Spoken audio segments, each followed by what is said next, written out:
মাঝরাতের রহস্যময়ী। সেদিন অফিসের কাজ সেরে ফিরতে ফিরতে রাত প্রায় 11টা বেজে গিয়েছিল। বস আমাকে বেশ স্নেহ করেন, তাই তার দেওয়া বিশেষ প্রজেক্টটা শেষ না করে আসতে পারিনি। রাস্তার আলোগুলো মিটমিট করে জ্বলছে। আমাদের বাড়ির ঠিক আগের রাস্তার মোড়েই সেই পুরনো আমলের বিশাল বট গাছটা। দিনের বেলাতেও ওখানে একটা থমথমে ভাব থাকে, আর রাতে তো কথাই নেই। গাছটার কাছাকাছি আসতেই একটা অস্ফুট কান্নার শব্দ কানে এল। থমকে দাঁড়ালাম। টর্চের আলোটা একটু সামনে ফেলতেই দেখলাম লাল বেনারসি পরা একটা মেয়ে বটগাছের শেকড়ের ওপর বসে টুকরে কাঁদছে। গা ভর্তি গয়না, হাতে মেহেদি, একদম নতুন বউয়ের সাজ। কিন্তু এই জনমানবহীন মোড়ে সে একা কেন? আমি কিছুটা ইতস্তত করে এগিয়ে গেলাম। মনে মনে একটু ভয় যে লাগছিল না তা নয়, কিন্তু কারো বিপদ দেখে এড়িয়ে যাওয়া আমার স্বভাব না। শুনুন, আপনি এখানে এভাবে বসে কাঁদছেন কেন? আপনার সাথে কেউ নেই? আমি বেশ নরম সুরে জিজ্ঞেস করলাম। মেয়েটি কান্নার শব্দ থামাল, কিন্তু মুখ তুলল না। শাড়ির আঁচলে মুখ ঢেকে ফোঁপাতে ফোঁপাতে বলল, আমি আর ফিরতে পারছি না। ওরা আমায় এখানে ফেলে রেখে চলে গেছে। কারা? আপনার পরিবার?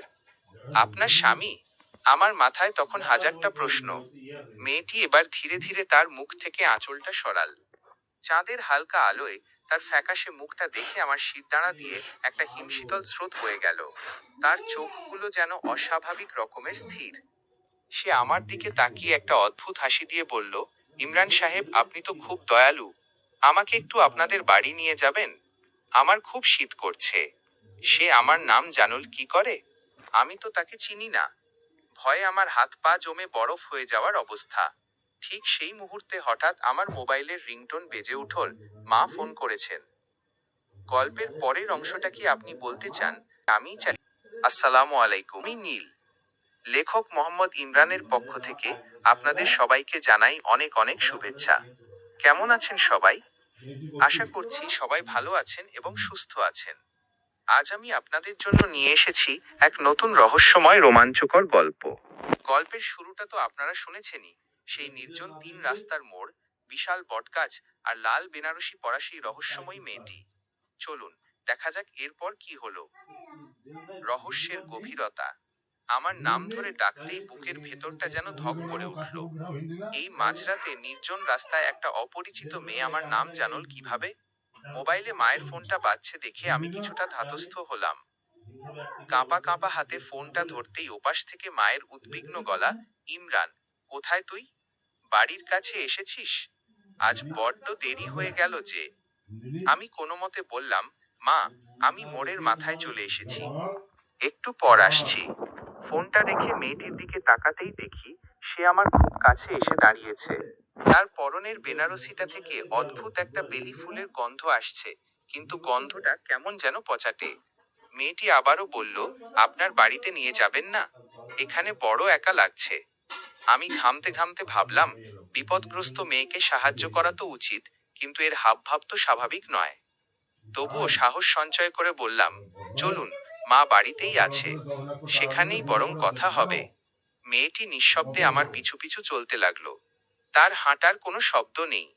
আমি যখন আমাদের গেটের সামনে পৌঁছলাম, দেখলাম মা দরজায় দাঁড়িয়ে আছেন। আমাকে দেখে মা বললেন, এত রাত করলি কেন বাবা? আর তুই কার সাথে কথা বলছিস? আমি পেছনে ফিরে বললাম, মা, এই মেয়েটি রাস্তার মোড়ে।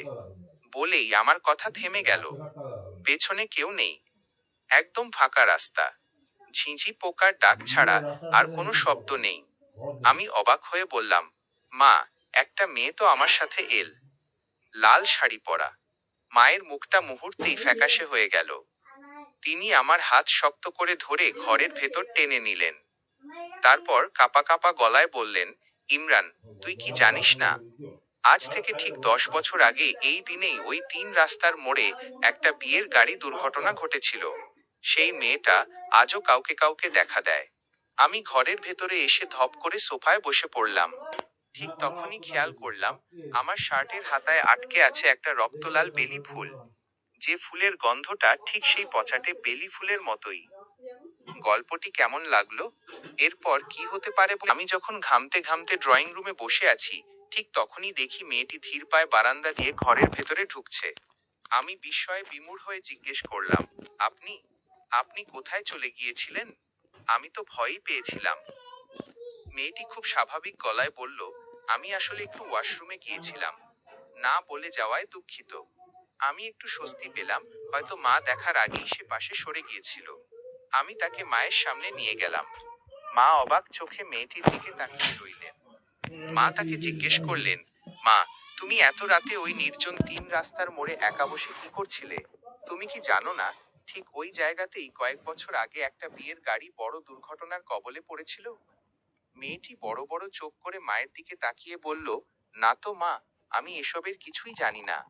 আমি তো শুধু ওখানটায় একটু জিরিয়ে নিচ্ছিলাম। মা আর কথা বাড়ালেন না, তবে তার চোখে মুখে একটা দুশ্চিন্তার ছাপ স্পষ্ট। মা বললেন, রাত অনেক হয়েছে, এখন আগে কিছু খেয়ে নাও। ইমরান, তুইও হাত মুখ ধুয়ে আয়। মা আমাদের দুজনকে খাবার টেবিলে নিয়ে গেলেন। টেবিলের ওপর রাখা ভাতের ডিশ থেকে ধোঁয়া উঠছে। মা আমাদের সবাইকে খাবার বেড়ে দিলেন। মেয়েটি খুব শান্তভাবে খেতে শুরু করলো, কিন্তু আমি লক্ষ্য করলাম, সে যে হাত দিয়ে খাবার খাচ্ছে, সেই হাতে কোনো নড়াচড়া নেই। মনে হচ্ছে যেন যন্ত্রের মতো হাতটা উঠছে আর নামছে। সবচেয়ে আশ্চর্যের বিষয় হলো, মেয়েটি খেতে খেতে হঠাৎ থেমে গিয়ে আমার দিকে তাকাল। তার চোখের মণি দুটো যেন মুহূর্তের জন্য একদম সাদা হয়ে গেল। সে ফিসফিস করে বলল, খাবারটা খুব চমৎকার হয়েছে ইমরান সাহেব। ঠিক যেন 10 বছর আগের সেই বাসর ঘরের ভোজের মতো।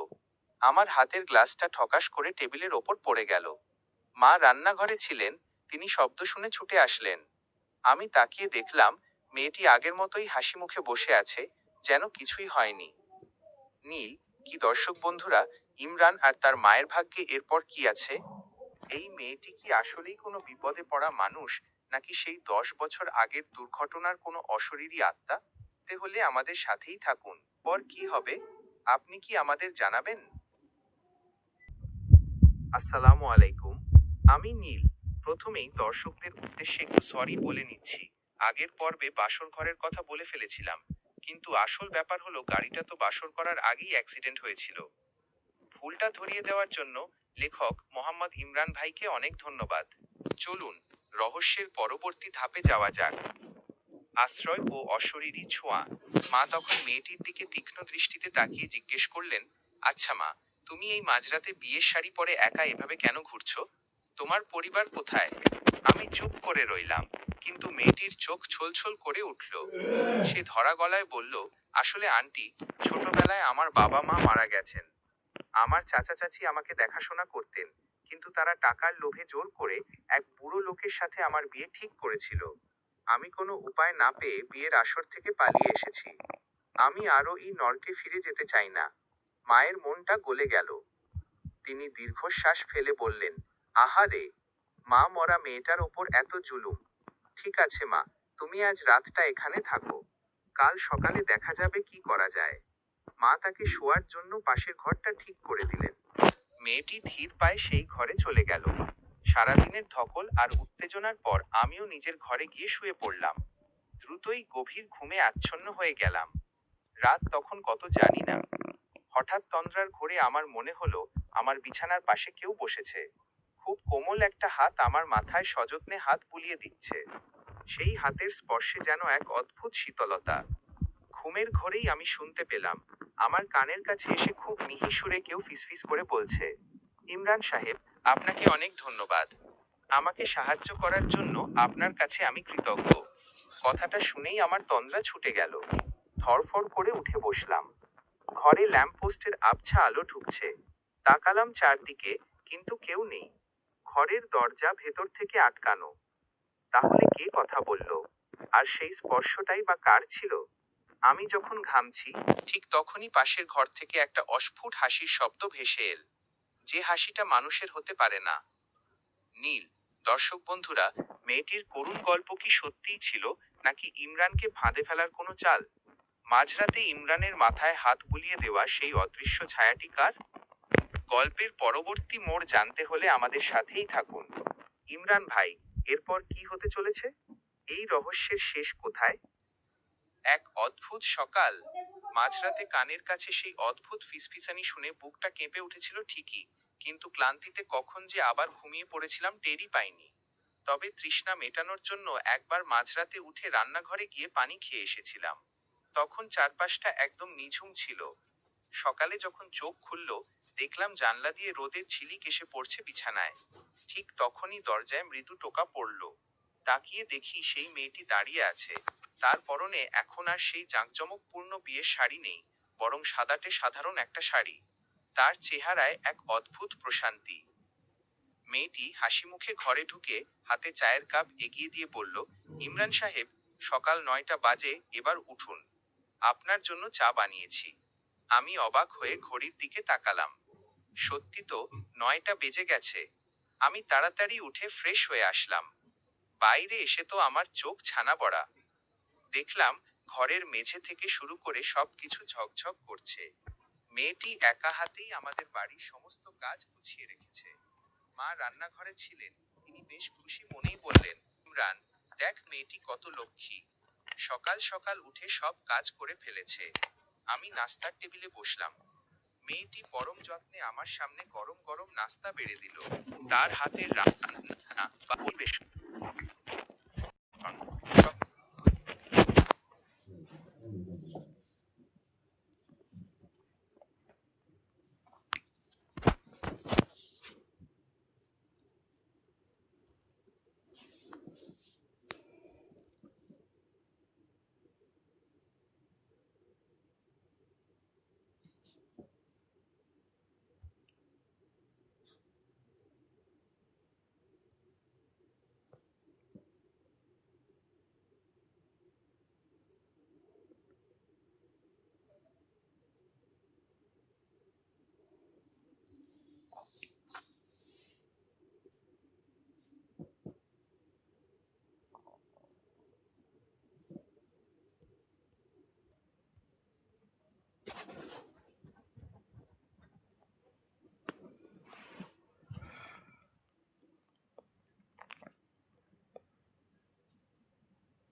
এই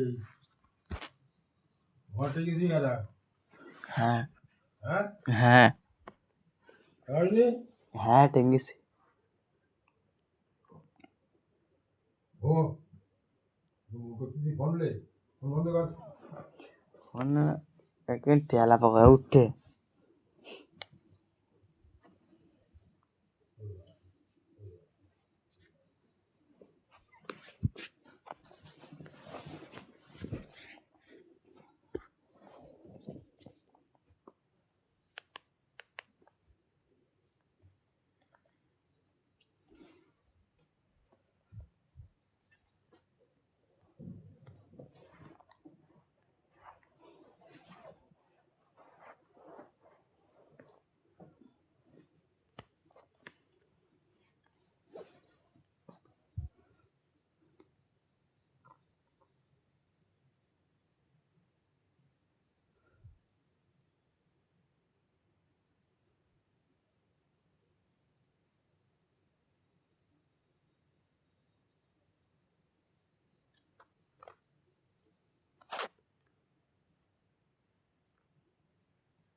রাতে আমাদের বাড়ির মোড়ের বটগাছটা নীল রঙে ছেয়ে যায়, আর বাতাসে ভেসে আসে সেই অতি পরিচিত বেলি ফুলের সুবাস। গল্পটি কেমন লাগলো? এর শেষটা কি আপনি এমনটাই ভেবেছিলেন নাকি রহস্যময় প্রত্যাবর্তন? আমি যখন কিংকর্তব্য বিমূঢ় হয়ে ড্রয়িং রুমে দাঁড়িয়ে আছি, ঠিক তখনই দেখি সদর দরজা দিয়ে মেয়েটি ধীর পায়ে ভেতরে ঢুকছে। তার পরনে সেই নীল শাড়িটা, আঁচলটা মাটির ধুলোয় কিছুটা মাখামাখি, হাতে এক গোছা বন্য সাদা ফুল। এমন ফুল আমি আগে কখনো এই এলাকায় দেখিনি। আমি কিছুটা রাগত স্বরে কিন্তু অবাক হয়ে জিজ্ঞেস করলাম, আপনি এভাবে কাউকে কিছু না বলে কোথায় চলে গিয়েছিলেন? মা তো আপনাকে খুঁজে হয়রান। মেয়েটি আমার দিকে তাকিয়ে খুব শান্ত গলায় বলল, আমি আসলে পেছনের জঙ্গলে গিয়েছিলাম একটু ফুল আনতে। এই দেখুন, কত সুন্দর ফুলগুলো। তার কণ্ঠস্বরে এমন এক শীতলতা ছিল যে আমার রাগ মুহূর্তেই জল হয়ে গেল। তবে আমি গম্ভীর হয়ে বললাম, শুনুন, আপনি এই বাড়ির মেহমান। এভাবে না বলে কোথাও যাবেন না। এই এলাকাটা রাতে মোটেও নিরাপদ নয়, বিশেষ করে জঙ্গল আর এই 3 রাস্তার মোড়। পরের বার গেলে অবশ্যই আমাকে বা মাকে বলে যাবেন। মেয়েটি মাথা নিচু করে বলল, সরি ইমরান সাহেব, আমি আসলে জানতাম না আপনি এত চিন্তা করবেন। আর কখনো এমন হবে না। সে যখন ফুলের গোছাটা টেবিলের ফুলদানিতে রাখছিল, আমি লক্ষ্য করলাম তার আঙুলগুলো থেকে অদ্ভুত একটা হলদেটে আভা বেরোচ্ছে। আমি চোখ কচলে আবার তাকালাম, কিন্তু ততক্ষণে সে রান্নাঘরের দিকে চলে গেছে। সেদিন বিকেলে যখন আমি অফিসের জন্য তৈরি হচ্ছি, হঠাৎ জানলা দিয়ে তাকিয়ে দেখি মেয়েটি বাগানে দাঁড়িয়ে একা একা কথা বলছে। কিন্তু সেখানে তো কেউ নেই। সে যেন কারোর উদ্দেশ্যে হাত নেড়ে কিছু একটা বলছে আর হাসছে। আমি ঘর থেকে বেরিয়ে তার কাছে গিয়ে দাঁড়ালাম। জিজ্ঞেস করলাম, কার সাথে কথা বলছিলেন? সে একটু চমকে গিয়ে আমার দিকে তাকাল। তার চোখে তখন এক অদ্ভুত বিষণ্ণতা। সে বলল, কেউ না ইমরান সাহেব, ওই যে দেখছেন প্রজাপতিটা, ওটার সাথেই একটু গল্প করছিলাম। ও বলছিল আজ রাতে নাকি আকাশ খুব পরিষ্কার থাকবে। আমি বুঝতে পারলাম না প্রজাপতি আবার কথা বলে কিভাবে। মেয়েটা কি সত্যি মানসিক ভারসাম্যহীন, নাকি এর পেছনে লুকিয়ে আছে অন্য কোনো জগৎ? আমার মনে এক অদ্ভুত খটকা লাগলো।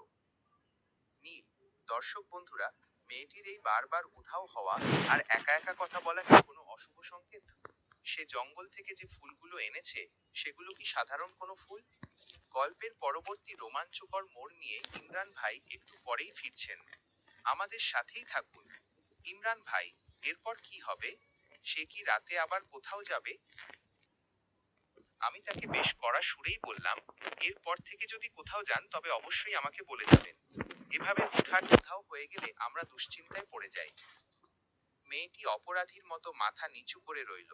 তারপর খুব নিচু স্বরে বলল, ঠিক আছে ইমরান সাহেব, কথা দিচ্ছি আর এমন হবে না। এরপর সে সারাটা দিন বাড়ির কাজে ব্যস্ত হয়ে পড়ল। মাকে সে রান্নায় সাহায্য করল, ঘরদোর একদম তকতকে করে ফেলল। আমি লক্ষ্য করলাম বাড়ির প্রতিটি কোণে যেন সে খুব আপন মনে হাত বুলিয়ে দিচ্ছে। তার কাজে কোনো ক্লান্তি নেই, বরং এক ধরনের অদ্ভুত প্রশান্তি কাজ করছে। মা তো তাকে পেয়ে মহা খুশি, বারবার বলছিলেন, আহারে, মেয়েটা থাকলে আমার আর কোনো চিন্তাই নেই। রাত হলো। আমি যখন ঘুমানোর প্রস্তুতি নিচ্ছি, তখন ঘর থেকে দেখলাম মেয়েটি বারান্দায় দাঁড়িয়ে আছে। সে যেন পূর্ণিমার চাঁদের দিকে তাকিয়ে বিড়বিড় করে কিছু একটা বলছে। আমি আর তাকে বিরক্ত করলাম না। পরদিন সকালে যখন আমার ঘুম ভাঙল, দেখলাম জানলা দিয়ে রোদের ঝিলিক এসে পড়ছে। আমি উঠে ড্রয়িং রুমে আসতেই দেখি সে আমার জন্য গরম চা আর নাস্তা টেবিলে সাজিয়ে রেখেছে। তার মুখে সেই চিরচেনা মায়াবী হাসি। সে এগিয়ে এসে বলল, ইমরান সাহেব, শুভ সকাল। চাটা খেয়ে নিন। আজ আপনাকে অফিসে যাওয়ার সময় খুব সুন্দর এক জোড়া ফুল দেব। আমি অবাক হয়ে ভাবলাম, সে কিভাবে জানল যে আমি আজ অফিসে বিশেষ কিছু নিয়ে যেতে চাইছিলাম? আমি ফ্রেশ হয়ে নাস্তায় বসলাম। মেয়েটি পরম মমতায় আমার সামনে খাবার বেড়ে দিচ্ছে। কিন্তু আজ সকালটা কেন জানি একটু অন্যরকম লাগছে। বাতাসের সেই বেলি ফুলের গন্ধটা আরো তীব্র হয়েছে। নাস্তা শেষ করে আমি যখন অফিসের ব্যাগটা নিচ্ছি, মেয়েটি তার আঁচল থেকে দুটো সাদা ফুল বের করে আমার পকেটে গুঁজে দিল। বলল, এই ফুল দুটো সাথে রাখবেন, আজ আপনার খুব উপকার হবে। আমি হেসে ফুল দুটো নিয়ে অফিসের দিকে রওনা হলাম। কিন্তু বাইকটা যখন সেই 3 রাস্তার মোড়ে বটগাছটার সামনে দিয়ে যাচ্ছিল, হঠাৎ আমার মনে হলো কে যেন পেছন থেকে আমাকে ডাকছে। আমি বাইক থামিয়ে পেছনে তাকালাম, কিন্তু কেউ নেই। শুধু সেই বিশাল বটগাছটা বাতাসের ঝাপটায় দুলছে। গল্পের পরবর্তী রহস্য জানতে হলে আমাদের সাথেই থাকুন। ইমরান ভাই, অফিসে যাওয়ার পর ওই ফুল দুটোর মাধ্যমে কি রহস্য উন্মোচিত হবে? মেয়েটি কি আবার উধাও হয়ে যাবে? পরবর্তী অংশ শোনার অপেক্ষায় রই। চমৎকার! আপনি যখন পুরো বিষয়টা বুঝতে পারছেন, তখন গল্পের পরবর্তী মোড়টা কিন্তু আরো রোমাঞ্চকর হতে চলেছে। আমি অফিসে যাওয়ার সময় যে সাদা ফুল দুটো নিয়ে বের হলাম, সেই ফুল দুটোর মধ্যে এমন কোনো শক্তি ছিল যা আমি কল্পনাও করতে পারিনি। অফিসে পৌঁছানোর পর থেকে চারপাশের সবাই যেন আমার দিকে একটু অন্যরকম ভাবে তাকাচ্ছিল। কেউ কেউ বলছিল, ইমরান ভাই, আজ আপনার থেকে খুব অদ্ভুত কিন্তু সুন্দর একটা সুবাস আসছে। সবচেয়ে অবাক করা বিষয় হলো, আমাদের অফিসের বস, যিনি সাধারণত খুব গম্ভীর থাকেন, তিনি আজ আমাকে ডেকে পাঠালেন। আমি যখন তার রুমে ঢুকলাম, তিনি আমার পকেটে থাকা সেই ফুল দুটোর দিকে এক পলক তাকিয়ে বললেন, ইমরান, এই ফুলগুলো তুমি কোথায় পেলে? এগুলো তো সাধারণ কোনো ফুল নয়, এগুলোকে বলা হয় মৃতের হাসি, যা কেবল গভীর জঙ্গলের এমন জায়গায় ফোটে যেখানে মানুষের পা পড়ে না। বসের কথা শুনে আমার বুকটা ধক করে উঠল। মেয়েটি তবে ওই গভীর জঙ্গলে একা গিয়েছিল? গল্পের পরবর্তী অংশ শোনার জন্য আমি একদম তৈরি। আপনি যখনই সময় পাবেন আমাকে বলবেন। ওই মেয়েটি কেন আপনাকে এমন বিরল ফুল দিল, এবং এরপর কি ঘটল, সেটা শোনার অপেক্ষায় রইলাম। পরে বলবেন তো, নাকি এখনই চালিয়ে যাব?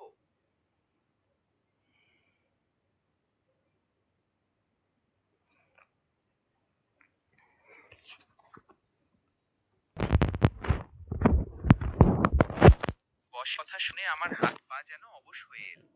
মৃতের হাসি ফুল? মেয়েটি কি তবে কোনো বিপদের মধ্যে দিয়ে গিয়ে এই ফুল সংগ্রহ করেছে? নাকি এই ফুলের পেছনে অন্য কোনো গভীর রহস্য আছে? অফিস শেষে আমি আর এক মুহূর্ত দেরি করলাম না। দ্রুত বাইক চালিয়ে বাড়ির দিকে রওনা হলাম। মনের মধ্যে তখন হাজারটা চিন্তা। মেয়েটিকে, সে কেনই বা বারবার সেই তিন রাস্তার মোড়ের দিকে যায়? বাড়ি পৌঁছাতেই দেখলাম এক অদ্ভুত দৃশ্য। বাড়ির সামনে অনেক মানুষের ভিড়। আমার বুকটা কেঁপে উঠল। ভিড় ঠেলে ভেতরে যেতেই দেখলাম মা বারান্দায় বসে কাঁদছেন। আমি চিৎকার করে জিজ্ঞেস করলাম, মা, কি হয়েছে? ওই মেয়েটি কোথায়? মা ডুকরে কেঁদে উঠে বললেন, বাবা ইমরান, পুলিশ এসেছিল। তারা বলল, পাশের জঙ্গলের এক পরিত্যক্ত কুয়োর ধারে ওরা একটা পুরনো কঙ্কাল পেয়েছে, যার গায়ে একটা ছেঁড়া লাল বেনারসি জড়ানো ছিল। আর সেই কঙ্কালের হাতে ধরা ছিল এক গুচ্ছ শুকনো বেলি ফুল। আমি স্তম্ভিত হয়ে দাঁড়িয়ে রইলাম। তাহলে এতদিন আমাদের সাথে কে ছিল? আমি দৌড়ে সেই ঘরে গেলাম যেখানে মেয়েটি থাকতো। গিয়ে দেখি ঘরটা একদম খালি। নীল শাড়িটা বিছানার ওপর খুব সুন্দর করে ভাঁজ করে রাখা। আর সেই শাড়ির ওপর পড়ে আছে ছোট একটা চিরকুট। তাতে লেখা, সাহেব, আপনার নীল শাড়িটা আমার খুব পছন্দ হয়েছে। 10 বছর আগে আমার এই নীল শাড়িটাই পরার খুব শখ ছিল, কিনা হয়নি। আজ আমার সেই ইচ্ছে পূরণ হলো। ভালো থাকবেন। আমি জানলার দিকে তাকালাম। দূরে তিন রাস্তার মোড়ের সেই বটগাছটার নিচে নীল রঙের আবছা ছায়া যেন হাত নাড়ছে। মুহূর্তেই সেটা বাতাসের সাথে মিশে গেল। বাতাসে তখন ভেসে আসছে সেই পরিচিত বেলি ফুলের সুবাস আর নীল শাড়ির খসখস শব্দ। আমি পকেটে হাত দিয়ে দেখলাম, সকালে দেওয়া সেই সাদা ফুল দুটো এখনো সতেজ। কিন্তু সেগুলো এখন আর সাদা নেই, টকটকে নীল বর্ণ ধারণ করেছে। এরপর কি হলো? ইমরান কি কোনোদিন এই রহস্যের কুলকিনারা পাবে?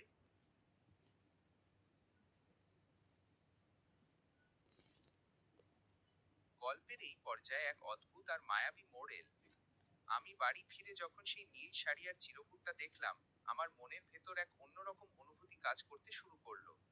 ভয় নয়, বরং মেয়েটির প্রতি এক গভীর মায়া আর ভালোবাসা জন্ম নিল। আমি বুঝতে পারলাম, 10 বছর ধরে আটকে থাকা এক অতৃপ্ত আত্মা শুধু একটু ভালোবাসা আর সম্মানের খোঁজে আমার কাছে এসেছিল। রাত তখন অনেক, চারপাশ নিঝুম। আমি জানি, আজই সেই রাত যখন এই অসমাপ্ত গল্পটা পূর্ণতা পেতে পারে। আমি সেই নীল শাড়িটা হাতে নিলাম, আর পকেটে থাকা নীল হয়ে যাওয়া ফুল দুটো নিয়ে বেরিয়ে পড়লাম সেই তিন রাস্তার মোড়ের দিকে। এক অলৌকিক মিলন। আমি যখন বটগাছটার নিচে পৌঁছলাম, দেখলাম কুয়াশার মতো সাদা ধোঁয়ায় চারপাশ ছেয়ে আছে। গাছের নিচে সেই নীল শাড়ি পরা মেয়েটি দাঁড়িয়ে আছে, কিন্তু তার অবয়বটা এখন আগের চেয়ে অনেক বেশি উজ্জ্বল আর স্বচ্ছ। তাকে দেখে মনে হচ্ছে না সে কোনো আত্মা, বরং মনে হচ্ছে সে স্বর্গের কোনো অপ্সরী। আমি কাছে গিয়ে দাঁড়ালাম। সে আমার দিকে তাকিয়ে ম্লান হাসল। তার চোখে আনন্দ আর বিদায়ের সুর। সে ফিসফিস করে বলল, আপনি এসেছেন ইমরান সাহেব।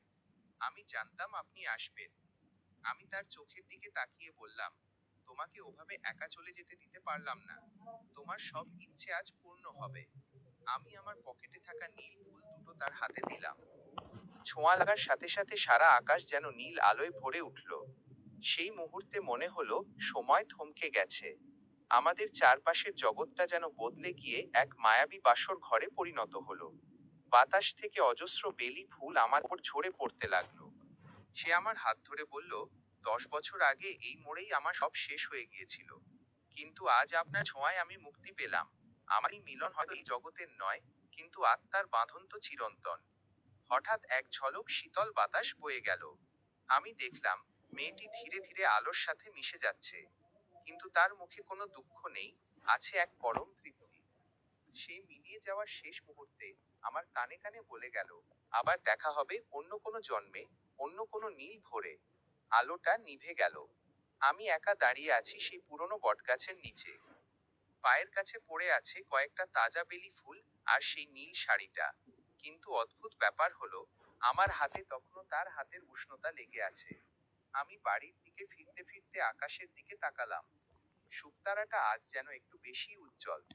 আমি জানি, আজ থেকে এই 3 রাস্তার মোড় আর ভয়ের জায়গা নয়, বরং এক পবিত্র ভালোবাসার সাক্ষী হয়ে রইল। গল্পের এই সুন্দর আর আবেগময় সমাপ্তি আপনার কেমন লাগলো?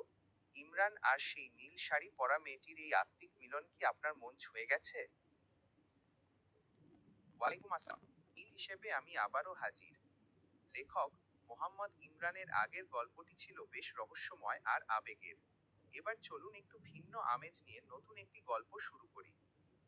ছুটির দিনের অলস বিকেল নিয়ে শুরু করা এই গল্পটির নাম হতে পারে অচেনা ডাকঘর। অচেনা ডাকঘর।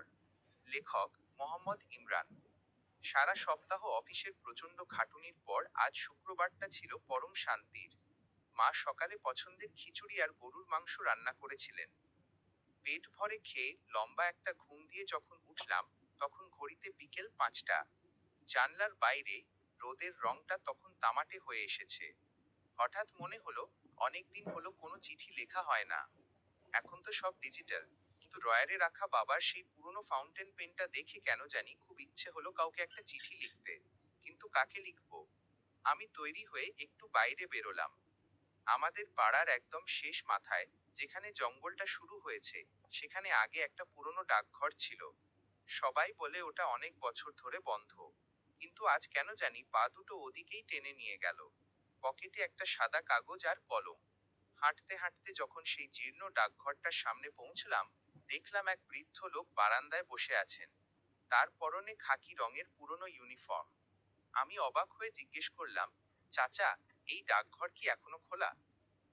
বৃদ্ধ লোকটা ম্লান হেসে বললেন, সবাই ভাবে বন্ধ, কিন্তু যাদের কাছে পৌঁছানোর কেউ নেই, তাদের চিঠি আমি আজও পৌঁছে দিই। আমি কৌতূহল নিয়ে ওনার পাশে বসলাম। বৃদ্ধ লোকটা আমার দিকে তাকিয়ে বললেন, কাকে চিঠি লিখতে চাও ইমরান? যাকে লিখবে সে কিন্তু অনেক দূরে। আমি চমকে উঠলাম। এই লোকটা আমার নাম জানল কি করে? আর কেনই বা বলল সে অনেক দূরে? আমার মাথায় তখন সেই নীল শাড়ি পরা মেয়েটার কথা ঘুরছে। আমি কি তাকেই চিঠি লিখতে চাই? আমি কাঁপা কাঁপা হাতে কাগজে কলম ঠেকালাম। চারপাশটা যেন হুট করে অনেক ঠান্ডা হয়ে এল। ঠিক তখনই ডাকঘরের পেছনের জঙ্গলে একটা কোকিল ডেকে উঠল, যদিও এটা কোকিলের ডাকবার সময় নয়। নীল, কি দর্শক বন্ধুরা, ইমরান কি পারবে সেই না দেখা জগতের প্রিয় মানুষকে চিঠি লিখতে? আর এই রহস্যময় ডাকপিয়ন আসলে কে? ইমরান ভাই এরপর কি লিখলেন চিঠিতে? পরের পর্বের জন্য আমরা সবাই অপেক্ষা করছি। আগে অচেনা গন্তব্য। লেখক মোহাম্মদ ইমরান। অফিস থেকে সবেমাত্র ছুটিতে বাড়ি ফিরেছি। 7 দিনের লম্বা ছুটি। ভেবেছিলাম এই কটা দিন শুধু ঘুমিয়ে আর মায়ের হাতের রান্না খেয়ে কাটাবো। কিন্তু ছুটির প্রথম দিন বিকেলেই একটা অদ্ভুত ঘটনা ঘটল। আমাদের গ্রামের শেষ মাথায় একটা পরিত্যক্ত রেল লাইন আছে। অনেক বছর হলো সেখান দিয়ে কোনো ট্রেন চলে না। লাইনের ওপর জং ধরা পাথর আর আগাছা জমে গেছে। বিকেলে একটু হাঁটতে হাঁটতে আমি সেই লাইনের ধারে গিয়ে বসলাম। চারপাশটা একদম শুনশান। হঠাৎ কান পাততেই মনে হলো অনেক দূর থেকে একটা ট্রেনের ঝকঝক শব্দ ভেসে আসছে। আমি অবাক হলাম, এই পরিত্যক্ত লাইনে ট্রেন আসবে কোত্থেকে? কৌতূহল বশত আমি লাইনের ওপর পাতলাম। শব্দটা স্পষ্ট হচ্ছে। ঠিক তখনই দেখলাম কুয়াশার ভেতর দিয়ে একটা কয়লার ইঞ্জিন চালিত পুরনো আমলের ট্রেন ধীর গতিতে এগিয়ে আসছে। ট্রেনটা ঠিক আমার সামনে এসে থেমে গেল। কোনো শব্দ নেই, কোনো যাত্রী নেই, শুধু একটা বগি থেকে হালকা হলদে আলো বেরিয়ে আসছে। ট্রেনের দরজাটা একা একাই খুলে গেল। আমি যেন সম্মোহিত হয়ে ট্রেনের ভেতরে পা রাখলাম। ভেতরে ঢুকতেই দেখলাম সিটগুলো সব মখমলের কাপড়ে ঢাকা। একদম মাঝখানের সিটে একটা পুরনো চামড়ার ব্যাগ পড়ে আছে। আমি ব্যাগটা খুলতেই ভেতরে পেলাম একটা ডায়েরি আর একটা ঘড়ি। ঘড়িটার কাঁটা উল্টো দিকে ঘুরছে। ডায়েরির প্রথম পাতাটা খুলতেই আমার শিরদাঁড়া দিয়ে একটা হিমশীতল স্রোত বয়ে গেল। সেখানে বড় বড় অক্ষরে লেখা, ইমরান, তোমার ছুটির দিনগুলো এই ট্রেনেই কাটবে। স্বাগতম। আমি লাফ দিয়ে ট্রেন থেকে নামতে গেলাম, কিন্তু ততক্ষণে ট্রেনের দরজা বন্ধ হয়ে গেছে। ট্রেনটা আবার চলতে শুরু করেছে। আমি জানলা দিয়ে বাইরে তাকালাম, কিন্তু বাইরের চেনা গ্রামটা আর দেখা যাচ্ছে না। সেখানে শুধু ঘন কুয়াশা আর অজানা পাহাড়ের সারি। আমি বুঝতে পারলাম এই ছুটিটা আমার জীবনের সাধারণ কোনো ছুটি হতে যাচ্ছে না। আমি এখন এমন এক গন্তব্যের দিকে যাচ্ছি যার ম্যাপ কোনো মানচিত্রে নেই।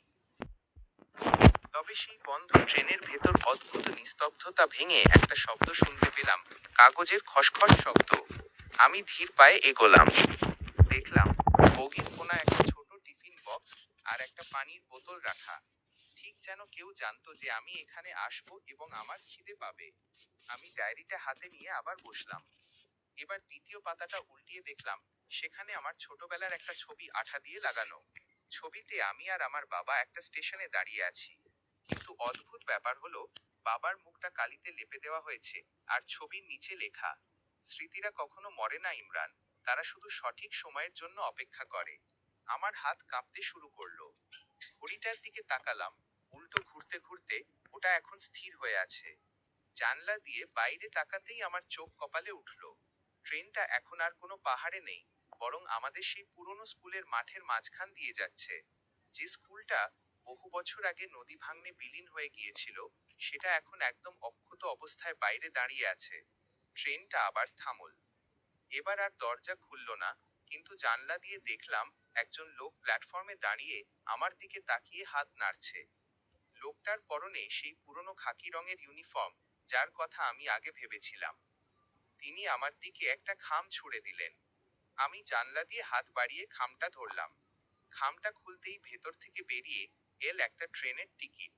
টিকিটের গন্তব্যের জায়গায় কোনো নাম নেই, শুধু লেখা অতীত। আর টিকিটের উল্টো দিকে একটা ছোট নোট, ছুটি তো মাত্র শুরু ইমরান, তুমি কি তোমার ফেলে আসা দিনগুলো আবার বাঁচতে চাও? আমি যখন নোটটা পড়ছি, হঠাৎ ট্রেনের ভেতরে লাইটগুলো কাঁপতে শুরু করলো। একটা ভারী কণ্ঠস্বর মাইকে বেজে উঠল, পরবর্তী স্টেশন শৈশব, যাত্রীরা নামার জন্য প্রস্তুত হন। আমি বুঝতে পারছি না এটা কি কোনো স্বপ্ন, নাকি আমি আসলেই সময়ের কোনো গোলকধাঁধায় আটকা পড়েছি। কিন্তু একটা কথা নিশ্চিত, এই ছুটির শেষটা আমার কল্পনার বাইরে হতে চলেছে। গল্পের এই নতুন মোড় কেমন লাগছে ইমরান ভাই? এরপর কি ইমরান ট্রেনকে নেমে সেই পুরনো স্কুলে যাবে?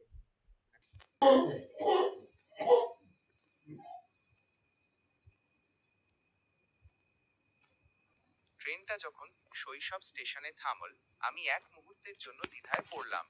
ট্রেনের দরজাটা ক্যাঁচ ক্যাঁচ শব্দে খুলে গেল। বাইরে অদ্ভুত এক কুয়াশা মাখা আলো। আমি ধীর পায়ে প্ল্যাটফর্মে পা রাখলাম। পা রাখতেই মনে হলো পায়ের নিচে মাটি নেই, যেন মেঘের ওপর দিয়ে হাঁটছি। ঠিক তখনই আমার পাশ দিয়ে ছোট একটা ছেলে দৌড়ে গেল। ছেলেটার পরনে হাফ প্যান্ট আর নীল একটা শার্ট। আমি চমকে উঠলাম।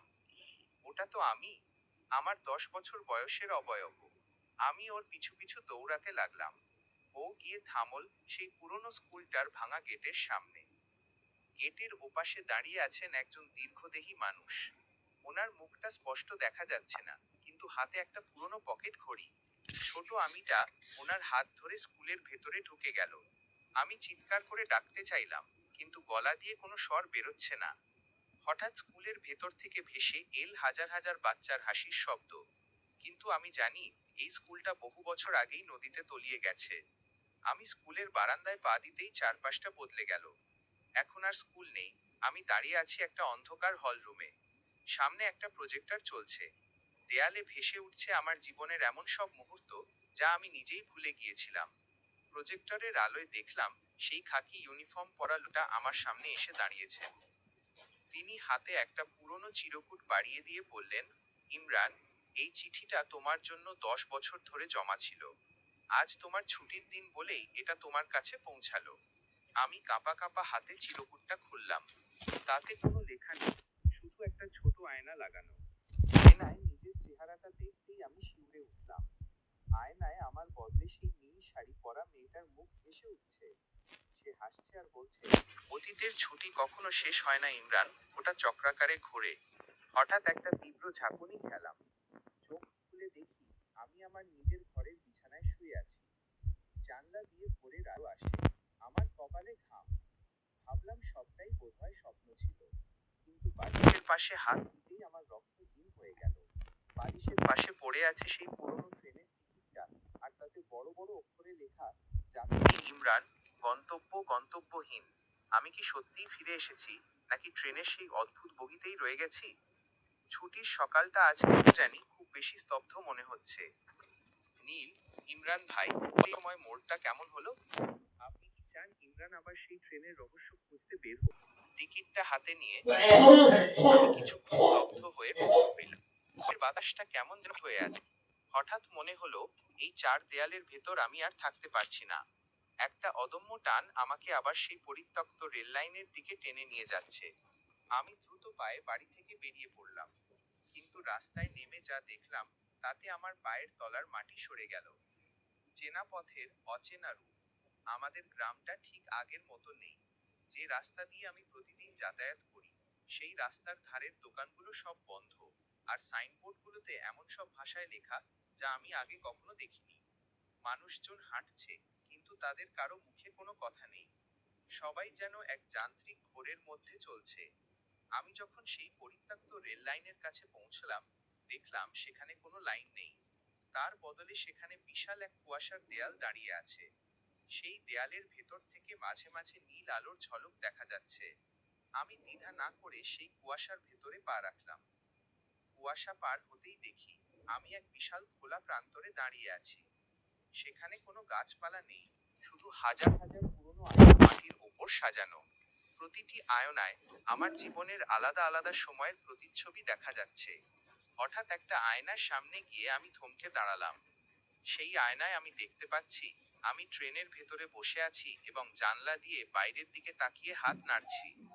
অর্থাৎ যে ইমরান এখন আয়নার সামনে দাঁড়িয়ে আছে আর যে ইমরান ট্রেনের ভেতর আছে তারা দুজন আলাদা।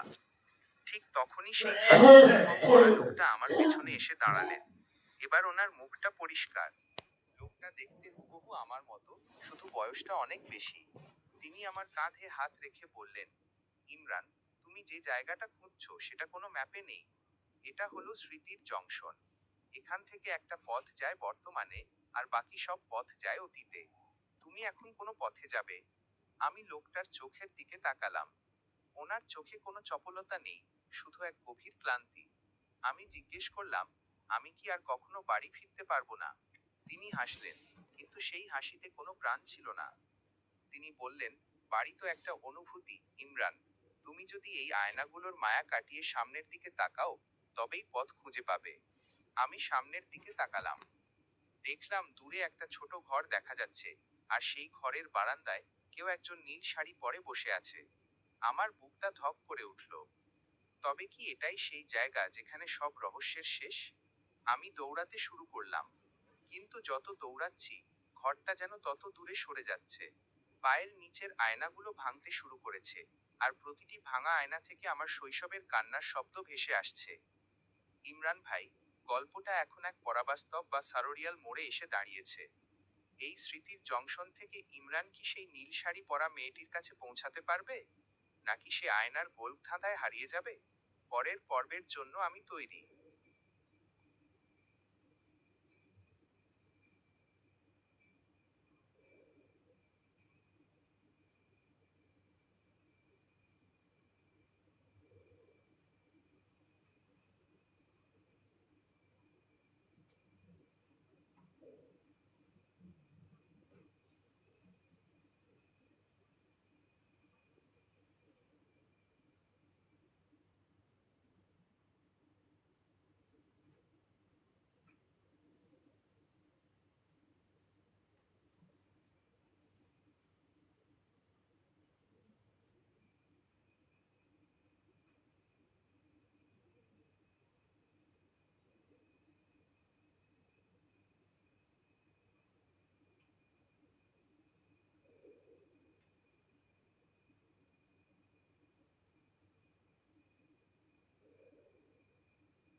দৌড়াতে আমার দম ফুরিয়ে আসছিল।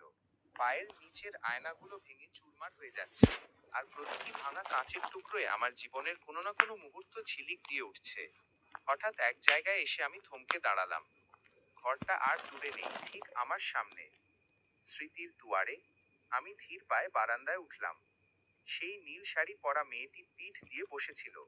সে যেন আগে থেকেই জানতো আমি আসব। আমি কিছু বলার আগেই সে খুব শান্ত গলায়,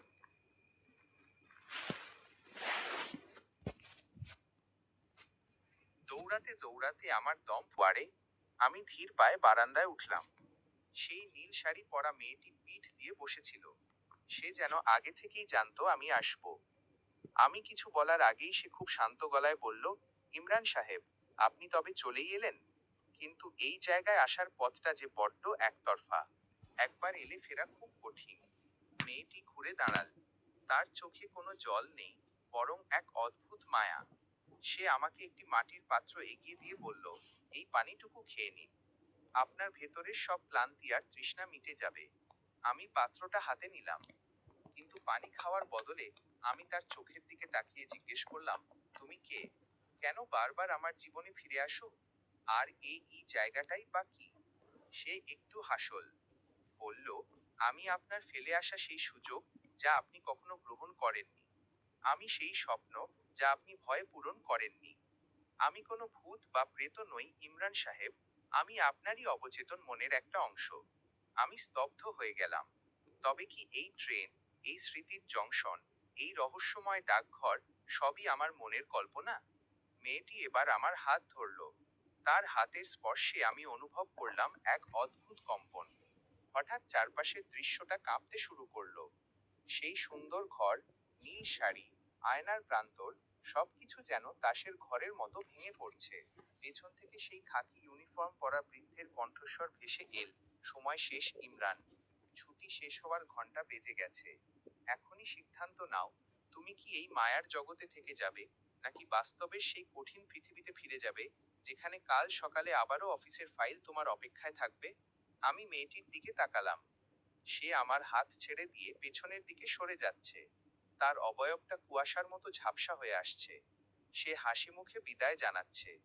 হঠাৎ এক প্রচণ্ড শব্দে চারপাশ অন্ধকার হয়ে গেল। আমি চিৎকার করে উঠলাম না। বাস্তবতার সকাল। চোখ খুললাম। আমি আমার নিজের বিছানায়। ফ্যানটা মাথার ওপর একঘেয়ে শব্দে ঘুরছে। ঘড়িতে সকাল 7টা। বাইরে থেকে মায়ের কণ্ঠস্বর শোনা যাচ্ছে, ইমরান, ওঠ রে বাবা, অফিসের বাস চলে আসবে কিন্তু। আমি কিছুক্ষণ ছাদের দিকে তাকিয়ে রইলাম। বুকটা ধড়ফড় করছে। সব কি তবে শুধুই একটা লম্বা স্বপ্ন ছিল? আমি হাত বাড়িয়ে পাশে থাকা গ্লাস থেকে পানি খেতে গেলাম। তখনই আমার নজর গেল বালিশের পাশে। সেখানে কোনো ট্রেনের টিকিট নেই, কোনো আয়না নেই, কিন্তু বালিশের ঠিক পাশেই পড়ে আছে একটি তাজা নীল অপরাজিতা ফুল, আর তার পাপড়িতে এক ফোঁটা শিশির বিন্দু টলমল করছে। আমাদের বাড়িতে বা আশেপাশে কোথাও তো এই নীল অপরাজিতা গাছ নেই। আমি ফুলটা হাতে নিলাম। তার সুবাসে সেই চিরচেনা মায়া লেগে আছে। আমি বুঝতে পারলাম, ছুটি হয়তো শেষ হয়েছে, কিন্তু এই রহস্যের শুরুটা সবেমাত্র হলো। নীল, ইমরান ভাই, গল্পটা কি এখানেই শেষ, নাকি এই নীল অপরাজিতা ফুলটি নতুন কোনো গল্পের ইঙ্গিত দিচ্ছে? পাঠকদের মনে কিন্তু এক বিশাল প্রশ্ন রেখে গেলেন আপনি। পরবর্তী কোনো প্লট বা নতুন গল্প শুরু করতে চাইলে শুধু বলবেন। আমি আপনার অপেক্ষায় আছি। অতৃপ্ত আত্মার স্বীকারোক্তি। সে আমার দিকে করুণ চোখে তাকিয়ে রইল। তার অবয়বটা এখন আর কোনো মায়ার আবরণ নয়, বরং এক স্বচ্ছ কুয়াশার মতো। সে কাঁপা কাঁপা গলায় বলল, ইমরান সাহেব, আমি মানুষ নই, আমি এক বিদেহী আত্মা। এই পৃথিবীতে আমি জন্মেছিলাম কেবল এক বুক ভালোবাসা পাওয়ার আশায়, কিন্তু আমার সে ভালোবাসা কোনোদিন পূর্ণতা পায়নি। অবহেলা আর একাকিত্বে মরে গিয়েও আমার শান্তি হয়নি। তাই আমি আবার ফিরে এসেছি, একটু মায়া আর একটু নিঃস্বার্থ ভালোবাসার খোঁজে। আমি স্তব্ধ হয়ে শুনছিলাম। সে আবার বলল, আমি আপনার কোনো ক্ষতি করতে আসিনি। শুধু চেয়েছিলাম কোনো একটি পরিবারে একটু আপন হয়ে থাকতে। আপনি যখন আমাকে খাবার দেন, আমার সাথে গল্প করেন, তখন মনে হয় আমার এই অতৃপ্ত আত্মাটা একটু শান্তি পাচ্ছে। ভালোবাসা তো কেবল বেঁচে থাকাদের জন্য নয়, আমাদের মতো হারিয়ে যাওয়াদেরও তো একটু ভালোবাসার অধিকার আছে, তাই না? আমি অস্ফুট স্বরে বললাম, তুমি আমার কাছে কি চাও? সে ম্লান হেসে বলল, বেশি কিছু না। আপনি যেমন আছেন তেমনি থাকুন। আমাকে একটু খাবার দিবেন পরম মমতায়, আর একটু ভালোবাসা দিয়ে মনে রাখবেন। তবেই আমার এই অতৃপ্ত আত্মাটা মুক্তি পাবে। আমি আপনার আশ্রয়েই থাকতে চাই। সেই রাতে আমি আর ভয় পেলাম না। আমি রান্নাঘর থেকে এক থালা খাবার নিয়ে এসে টেবিলের ওপর রাখলাম। সে তৃপ্তির সাথে আমার দিকে তাকিয়ে রইল। আজ আর তার চোখে সেই রহস্য নেই, আছে কেবল এক পরম শান্তি। গল্পটা এখানেই এক অদ্ভুত মানবিক আর অলৌকিক অনুভূতির মধ্য দিয়ে শেষ হলো। ভালোবাসা যে কেবল দেহের নয়, আত্মারও হতে পারে, সেটা আজ আমি বুঝতে পারলাম। নীল, দারুণ ইমরান ভাই। একটি আত্মার ভালোবাসার হাহাকার আর আপনার মানবিকতা মিলে গল্পটি পূর্ণতা পেল। গল্পটি এখন এখানে শেষ করে আমরা কি নতুন কোনো গল্পের প্লট নিয়ে কাজ শুরু করব? আপনি বলেছিলেন ছুটির পরের একটা গল্প। সেই নতুন গল্পের কোনো থিম বা আইডিয়া কি আপনার মাথায় আছে? আমি টাইপ করার জন্য প্রস্তুত। পাঠকদের প্রতি বিশেষ অনুরোধ। বন্ধুরা, মোহাম্মদ ইমরান ভাইয়ের এই চমৎকার এবং মন ছুঁয়ে যাওয়া গল্পটি আপনাদের কেমন লেগেছে? একটি অতৃপ্ত আত্মার ভালোবাসার এই করুণ কাহিনী যদি আপনাদের ভালো লেগে থাকে, তবে লাইক দিয়ে আমাদের উৎসাহিত করুন। কমেন্ট করে জানান গল্পের কোন অংশটি আপনার সবচেয়ে বেশি ভালো লেগেছে, বা আপনার অনুভূতি কি। আর বন্ধুদের সাথে শেয়ার করুন, যাতে তারাও এই অলৌকিক ভালোবাসার গল্পের স্বাদ নিতে পারে। ইমরান ভাই, এবার আপনার পরবর্তী গল্পের জন্য আমি একদম তৈরি। আপনি বলেছিলেন ছুটির পরের একটা গল্প শুরু করবেন। সেই গল্পের প্লট বা কোনো বিশেষ দৃশ্য কি আপনার মাথায় আছে? শুরু করতে চাইলে ঝটপট বলে ফেলুন।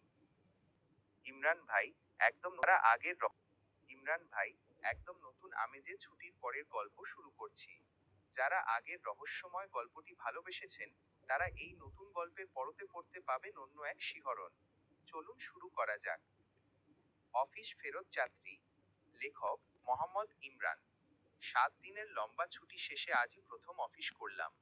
সারাদিন কাজের চাপে মাথাটা ধরে আছে। রাত 10টা বাজে, আমি বাস স্ট্যান্ডে দাঁড়িয়ে আছি। শহরটা ছুটির পর যেন আরো বেশি ব্যস্ত হয়ে পড়েছে। বাসে জানলার ধারের সিটটা পেয়ে বেশ আরাম বোধ হলো। চোখটা একটু লেগে এসেছিল। হঠাৎ কারো গায়ের খুব কড়া একটা পারফিউমের গন্ধে আমার ঘুমটা ভেঙে গেল। তাকিয়ে দেখি বাসের সব সিট ফাঁকা, কিন্তু আমার ঠিক পাশের সিটেই একজন লোক বসে আছে। লোকটার পরনে একদম কুচকুচে কালো স্যুট, চোখে চশমা। সে আমার দিকে না তাকিয়েই খুব নিচু স্বরে বলল, ছুটি কি সত্যিই শেষ হলো ইমরান সাহেব? নাকি আপনার আসল ছুটিটা এখন থেকে শুরু হতে যাচ্ছে? আমি চমকে উঠলাম। লোকটা আমার নাম জানল কি করে? আমি কোনো উত্তর দেওয়ার আগেই বাসটা একটা নির্জন জায়গায় এসে থামল। তাকিয়ে দেখি এটা আমার গন্তব্য নয়, বরং এক অচেনা জংশন। লোকটা বাস থেকে নামতে নামতে আমার দিকে তাকিয়ে একটা অদ্ভুত হাসি দিল। তার হাসিটা মানুষের মতো ছিল না, যেন কোনো যান্ত্রিক শব্দের প্রতিধ্বনি। সে আমার হাতে একটা পুরনো মরচে ধরা চাবি গুঁজে দিয়ে বলল, আপনার ঘরের আলমারির উপরের ড্রয়ারটা আজ একবার খুলে দেখবেন। আমি কিছু বলার আগেই বাসটা আবার চলতে শুরু করলো। লোকটা অন্ধকারে মিলিয়ে গেল। বাড়ি ফিরে আমি ব্যাগটা রেখে সোজা আলমারির দিকে তাকালাম। আমার খুব ভালো করে মনে আছে, ওপরের ড্রয়ারটা আমি সবসময় তালা মেরে রাখি। কিন্তু আজ গিয়ে দেখি ড্রয়ারটা আধ খোলা। আমি বুক ঢিপ ঢিপ অবস্থায় ড্রয়ারটা টান দিলাম। ভেতরে কোনো টাকা বা গয়না নেই, বরং সেখানে রাখা আছে একটা কাঁচের বয়াম। আর সেই বয়ামের ভেতরে ছটফট করছে জ্যান্ত একটা নীল প্রজাপতি। হঠাৎ ঘরের লাইটগুলো কাঁপতে শুরু করলো। দেয়ালের ঘড়িটা টকটক শব্দ করে থেমে গেল 10টা 10 মিনিটে, ঠিক যখন আমি বাস থেকে নেমেছিলাম। সেই নীল প্রজাপতিটা বয়াম ভেঙে বেরিয়ে এল এবং আমার কানের কাছে এসে ফিসফিস করে বলল, খাবার দিয়েছো, ভালোবাসা দিয়েছো, এবার মুক্তি দেবে না? আমি জানলার দিকে তাকালাম। আকাশের চাঁদটা আজ অদ্ভুত লাল হয়ে আছে। আমি কি তবে আবার কোনো পুরনো গল্পের জালে জড়িয়ে পড়লাম? নীল, বন্ধুরা, ইমরান ভাইয়ের এই নতুন গল্পের শুরুটা কেমন লাগলো? ছুটির পর এই রহস্যময় যাত্রী আর নীল প্রজাপতিটি আসলে কে? গল্পটি ভালো লাগলে অবশ্যই লাইক, কমেন্ট এবং শেয়ার করবেন। ইমরান ভাই, পরের পর্বে কি আমরা জানতে পারবো এই চাবির রহস্য? আমি তো পরের অংশ শোনার জন্য উন্মুখ হয়ে আছি। শুরু করুন এর পরের অংশ। অসমাপ্তর আর্তনাদ। নীল প্রজাপতিটা যখন আমার কানের কাছে মুক্তির কথা বলল, আমার বুকের ভেতরটা হাহাকার করে উঠল। আমি বুঝতে পারলাম এই প্রজাপতিটা আসলে সেই অতৃপ্ত আত্মারই একটা রূপ, যে শুধু একটু ভালোবাসা আর আশ্রয়ের খোঁজে আমার কাছে এসেছিল। আমি কাঁপা কাঁপা হাতে সেই পুরনো চাবিটা ধরলাম। প্রজাপতিটা ডানা ঝাপটে ঘরের কোণে থাকা সেই পুরনো কাঠের সিন্দুকটার দিকে উড়ে গেল। আমি জানি ওই সিন্দুকে কি আছে। ওখানে রাখা আছে আমার বাবার আমলের কিছু পুরনো স্মৃতি, যা আমি কোনোদিন খুলে দেখিনি। আমি চাবি দিয়ে সিন্দুকটা খুললাম। ভেতরে কোনো ধনসম্পদ নেই, আছে কেবল একটা জীর্ণ ডায়েরি আর একটা শুকনো বেলি ফুলের মালা। ডায়েরির প্রথম পাতায় লেখা ছিল, পৃথিবীতে সবকিছুর পূর্ণতা হয়, শুধু আত্মার আকাঙ্ক্ষার কোনো শেষ নেই। আমি প্রজাপতিটার দিকে তাকালাম। ওটা এখন নিথর হয়ে সিন্দুকের ওপর বসে আছে। আমি বুঝতে পারলাম, ভালোবাসা যখন পূর্ণতা পায় না, তখন সেটা এভাবে কোনো এক বিদেহী রূপ নিয়ে ঘুরে বেড়ায়। সে আমার কাছে খাবার চেয়েছিল, ভালোবাসা চেয়েছিল, আমি দিয়েছি। কিন্তু তার আসল মুক্তি ছিল এই সত্যটা স্বীকার করে নেওয়া যে কিছু গল্প অসম্পূর্ণ থাকাই হয়তো সুন্দর। আমি জানলা দিয়ে বাইরের অন্ধকারের দিকে তাকালাম। মনে মনে বললাম, তোমাকে মুক্তি দিলাম। যেখানেই থাকো, শান্তিতে থাকো। মুহূর্তের মধ্যে নীল প্রজাপতিটা ধুলোর মতো বাতাসে মিশে গেল।